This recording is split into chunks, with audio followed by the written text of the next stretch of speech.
Hey everybody, welcome back to Huxley House. I've been doing a little bit of work and some people have requested that I do an updated tour and a more detailed tour.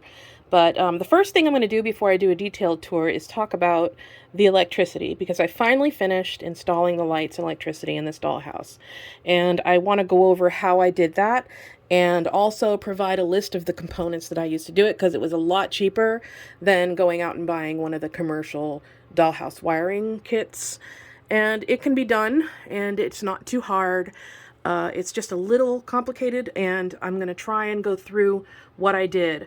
Now, I can't really take the dollhouse off the wall right now, so I'm going to have to use diagrams to explain how I did this. But let me show you, first of all, what the dollhouse setup is, and then I'm going to give you a diagram, and I'm going to walk you through what I did to do the wiring. So the first thing is, these two rooms have LED battery lights in them. They're not ideal. They're cute. They're a little fragile. They don't always light easily. Like, I have to kind of toggle with them to get them to work. And they are super cute, but fussy. See, yeah, not super. I have to kind of bang them around to get them to work. And the light, the quality of the light, although it doesn't really show too much on here, see, this is the problem. It's like a crapshoot to get them to work. So no recommendo. And the light quality isn't as nice as it is on the 12-volt system. The rest of the house, besides these two rooms, is hardwired. And they're also set on separate circuits. So I can light the rooms separately. So as you can see, I hit a little switch and the living room is done. And if I want to turn on the fireplaces, ooh, there you go. All three fireplaces are on one circuit, and I'll explain why in a little bit. But yeah, so each room is on its own circuit. Library, bedroom, bathroom, hallway. Okay, so these are all of the lights lit and the fireplaces, except for the two rooms with the LED. Now I have the switches embedded underneath here, and okay, is everything off? No. I have to get used to the bedroom. There you go. So there are drawers underneath this dollhouse. It's a wall-hanging dollhouse, and they're used for storage. This one had gotten glued shut by the, this house was built originally as a, an exhibition piece, you know, that they had up on the top of the shelf to show people the dollhouse. And I bought it from them that way because it had been discontinued, and I wanted the house really, really bad. So I bought their demo unit. But this was closed, wasted space. So I just opened it up in the back and use that space to hide all my electronics. And so let's go and I'll show you what I did. Okay, so here's my diagram. It's really rudimentary, but hopefully it'll help explain something. Now, one of the first things I recommend is that you get real wire. This here is 28 AWG electronics wire. It's very thin. You can pull the casing off by just kind of using your fingernail or very carefully, and then you expose the wire and you work with the wire that's inside. It's very thin. You can't bend it too much. So when you're working with it, just be careful and make sure you use the solder to kind of strengthen your connection. If you don't have a soldering iron, they're super cheap. I put them on the list that I linked below, and you can just use that, and I will do a little demo on how easy it is to do the soldering. I will do a demo at the end of this video. Okay, so you got your wire, and these are the switches I used. You can use any kind of switch you want. These were super cheap. I got like a box of 10, and it came with extra wires and paddles and stuff, but I just used the wires. I actually solder the wires directly to these little forks right here. The first thing I did was I built a little caddy for my switches, and because I decided how many circuits I wanted, which was 6. So I got 6 switches, and I made a little piece of wood, and I cut a hole in the bottom of the dollhouse accordingly, and I made a little caddy and I cut little holes for them and they slide right in. They have these little snap thingies so they keep them nice and tight. And I also super glued it just for good measure. So you want to make sure that your switches are put into their wood caddy before you do any of the wiring so you don't have to figure out how to undo it once you've done it. But yeah, do that first. We'll go over how we connect those. The panel was super cheap and it is it has a little jack on the end for a standard power supply connector. This is the panel that I have listed on my Amazon list. It is perfect. It has the little jack built in and then each set of circuits, positive and negative. Power supply, simple. Comes with an extra jack if you want to add different wires onto it, but you don't need to. You can just put that thing away and use the jack that's installed. The power supply has a fuse in it, and it is specifically for 12-volt power supply. And yeah, so those are super cheap too. I think it was like $8. So this is a system that I would recommend for maybe 20 bulbs or less. And I don't mean 20 lights, I mean 20 bulbs. So this is a 4-light chandelier. This is a 2-light wall sconce. That's 6 bulbs. I have a 2-bulb sconce here, a 1 bulb here, 1 bulb here, 1 bulb here, and 2 bulbs here. So that is 12 lights, okay? And then add to that each bulb for your fireplace, and each fireplace, so that's 12, 14 bulbs. I think 1, 2, 3, 4, 5, 6, 7, 8, 9, 11, 12, 13, 14, 15. What the hell? I can't even count. Anyway, these rooms don't count. They are the ones with the LED battery, but there's still room to add more lights onto this circuit if I want to. I would have to add more space for the switch and figure that out, but that's my problem. So the important thing is if you want to have, you can do this really easily. If you want the whole house just turn on, you don't need the, a fancy switches or anything. You can just go straight to the panel and then you plug that in and that would be turning on your lights. If you had one of these with a switch built in, you could have it with a switch on the plug. But I wanted to have separate switches for each room. So I wanted to be able to turn on each room. So it was a little more complicated. So what I did the first thing I did was I pulled my wires. Now this is a wall hanging dollhouse, so it was really easy for me. I just had to pull the wires out the back of the house. It probably won't be that easy for people who are working with a house that doesn't have a back wall to build on. You might want to do it underneath your house to build your circuits and stuff like that, and maybe build your switches into the skirting, which is what I would recommend, is put your panel underneath the house, have all the wires converge there, and then have your switches on the skirt so you can just turn the lights on and off as you go. But what's really cool about my house is that it has this little kind of void space with 3 drawers. And I had this drawer right here where I could just, I cut out a good hole in it and then I cut out the bottom of it and I installed my switches here.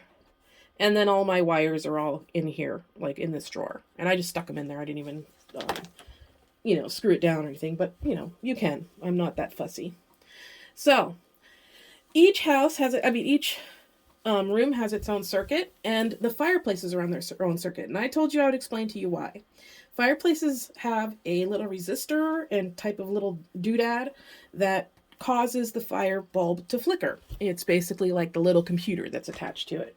And if it's connected to other regular lights on the same circuit, chances are it will make those lights flicker too. So what I was told is put your fireplaces on their own circuit.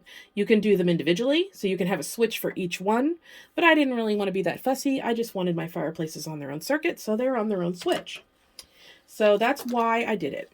Now, on the back of the dollhouse, I used a combination of 28 AWG wire, insulated, and you can get the wire that is that comes out of the lights that are connected like by the insulation, and you just tear them apart, or you can get them individually and you can just solder them on individually. It's up to you. I use copper tape, conductive and sticky, just a little bit, and I use the panel power supply and switches. And all of these things are on my Amazon list. I'm going to put the link in the description. Now, the first thing you're going to do is you're going to run your light wires out to where you need to put them in, and you want to create your first circuit. Now, you can do this underneath your dollhouse, or you can hide your circuits underneath your what do you call it, siding or whatever. You'd have to figure that out. But each light has its own set of wires, so you're going to have those come out, and you're going to split them in half, or you're going to make sure, yeah, and then you're going to put, now with these seed bulb lights, 12 volts, it doesn't matter which wire is positive or negative. If they are LED, it will. So you might have to designate which side of your circuit. These are 2 pieces of copper tape. One is for positive, one is for negative. And you're going to have to, if you're using an LED bulb, you're going to have to figure out which wire is probably going to be the red one, or the black one. I'm not sure. It depends on, what the manufacturer does. You find out which one is positive, and you want to attach it to the positive. Solder it with a little dot onto the copper tape, and you want to do the same for this one. So you can do a separate dot and solder that in there. And then you want to do that with the negative wires and put it onto the negative thing. Okay? And you're going to do the same thing for all the rest of your circuit. So this is going to be the bedroom. So this can be C1BR.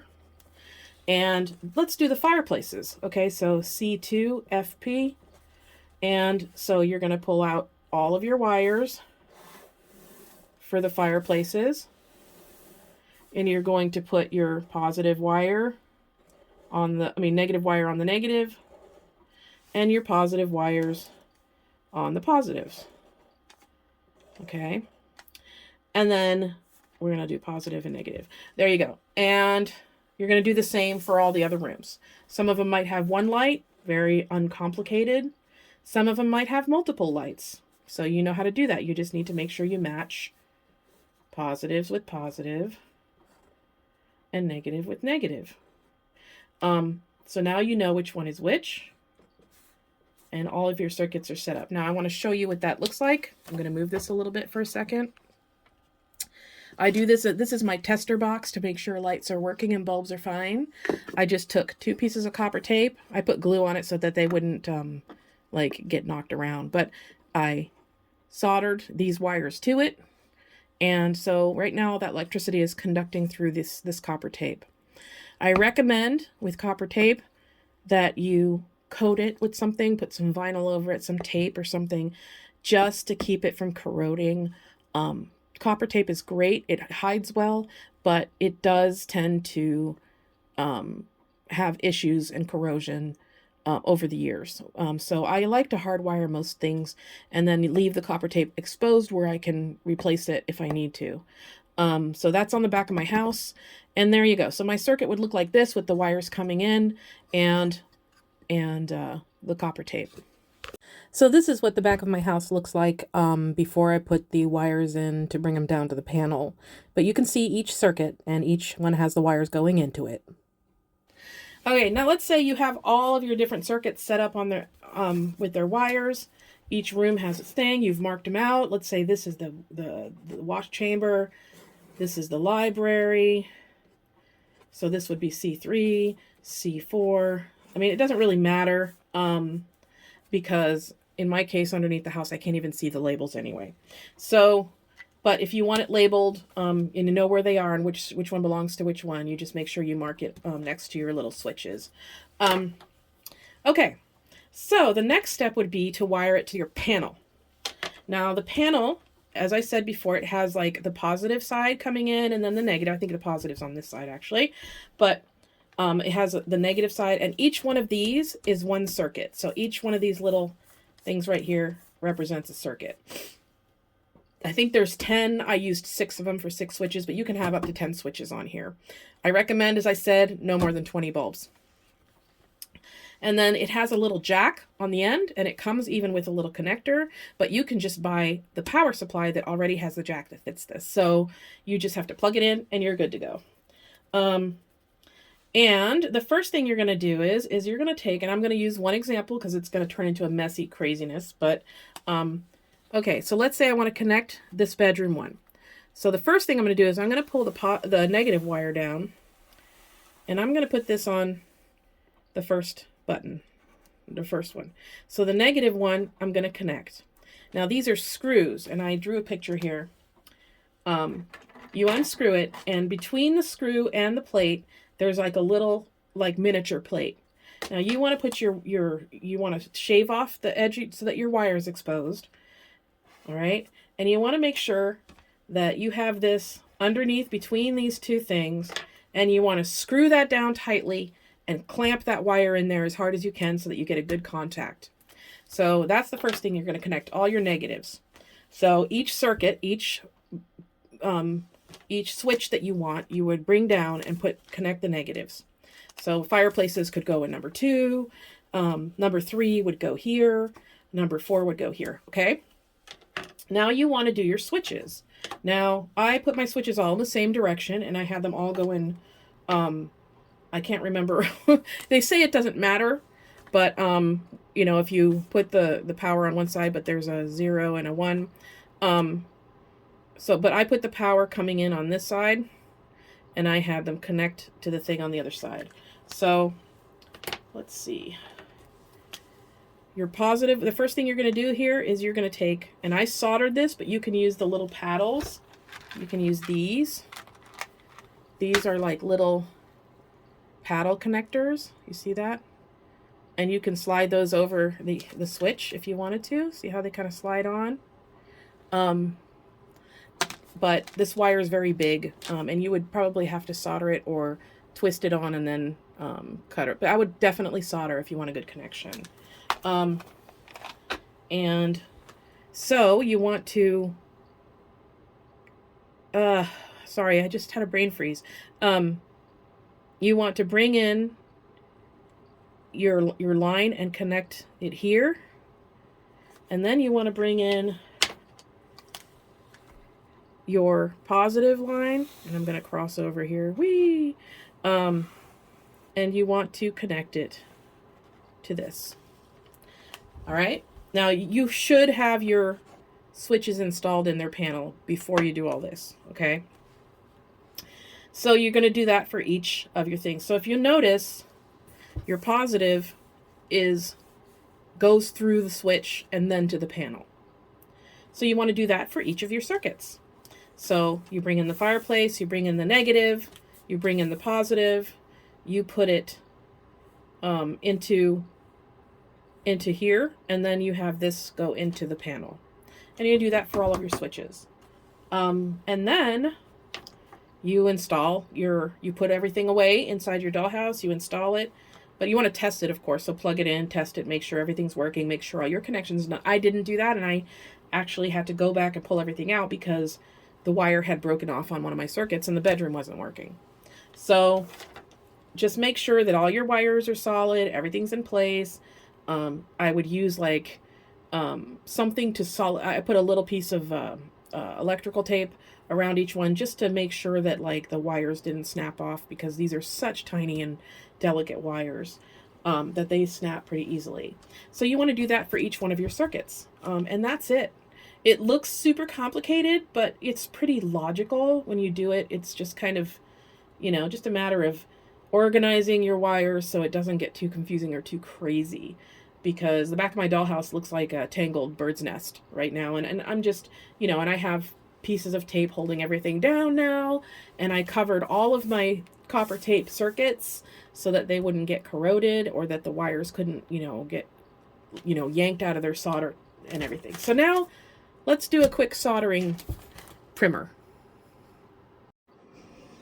Okay, so I plugged in my soldering iron, getting it heated up. This is a very simple little soldering iron. Comes with a multitude of tips. You can just replace them once. Sometimes they get corroded and they will break down if you use a lot of flux and you don't clean the tip properly. Get one of these. It helps you clean your tip. And as you can see, it's convenient. And get one of these, a little stand to work on. You have to have some place to put your hot soldering iron. I've already burnt a few things with mine because, you know, I learned to solder from my dad. He was an electrical engineer. I wish he was still around to help me with this stuff because I have to kind of figure it out on my own, but at least I learned to solder from him. This is flux. All of these things I've put versions of or similar things on the wish list that I'm gonna that I linked to below. This is flux, and that basically is a really necessary thing because it tells the solder where to go, and you'll see what I mean when I do that. And then I have a variety of copper tapes. They're fairly cheap. You can even get them on Wish for super cheap. But I would just, you know, play it safe. And I use this for lots of applications. I actually use this for hiding the edges of my copper roof. And it tarnishes just with the rest of the copper too, which is great. And is really a nice thing to have. So there you go. You can tear it just like paper. And sorry, my desk is a huge mess, but it always is. So this is going to be my testing site here. Also, if you are going to do a lot of soldering, I recommend you get a nice little silicone mat. I got that after I burned a hole in my desk because, you know, it's just safer to have, and it's neat because you can put your little components in these little trays. And you also need solder. Lead-free is better, but yeah, you want to get solder that is lead-free if you can, tin or whatever. There you go. All right. Now, knowing how to solder isn't just for electronics. Let me show you what my soldering has gotten me. Check this out. These are little brass rods, and you can get those. I have a couple of recommendations where you can get them, like Ace Hardware and stuff. Some of them have them, but you can order them online too. Leave me a message if you want a link of where you can get some of that wire. Oops, I scraped some paint off of there. These are jewelry findings.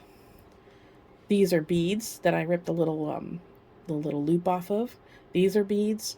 So you can do cool things if you can solder. You can make beds, you can make fences, all sorts of metalwork like fireplace grates and witches' walks and all sorts of cool things. So first thing I did for my circuit is I took my copper tape and of course you have to get them separated from their backing, which is always difficult to do. So here you go. It sticks down easy peasy, lemon squeezy. And whoops, this one went flying. And we'll do another one just for the sake of doing another one. I have so much copper tape, I really don't mind wasting a tiny bit of it. And I'm going to lay that down like so. I can feel the heat from the soldering iron already. So I'm using my finger nail to kind of make sure it's stuck down well. And the next thing I'm going to do is I need to actually get wire. And I don't have any wire snips right here, so let me go grab some. Oh, there you go. All right. These aren't wire snips, but my all-purpose scissors that I got from the Asian store. See, I just put this in there and clamped it down and then whoop, and as you can see, I exposed. I can't really get this thing to focus. There you go. I exposed the wire on there. So the first thing I'm going to do is take my flux and I'm just going to put a little dot of flux right there. Okay, and I'm going to put this here so I can see what's going on. And I am going to see how I just kind of picked up a little bit of that solder. Oops, that's a lot. Just take up a little bit. And I'm going to take my wire and put it down into the flux. And I'm just going to put this on top. It didn't give me enough flux solder, but there you go. There you go. Hold it there and then let go. And there you go. Nice, clean little solder thing. And then you just clean your tip. Whoops. And do the next one. So it's not too hard. You get a nice connection. And then when you're done with that, you just take some really good quality heavy tape and put it over everything so that this can't get yanked out. And then you do the same for your second wire that's coming out from this device or whatever. And then you can do the other side and then put your circuit wires through the middle, whatever you want to do. It's really not that hard. So that was my primer on soldering. And hopefully that helps you. Don't forget to check out my link below, and the wish list will list all of the things you need to do it, and it's a lot cheaper than those commercial dollhouse wiring kits.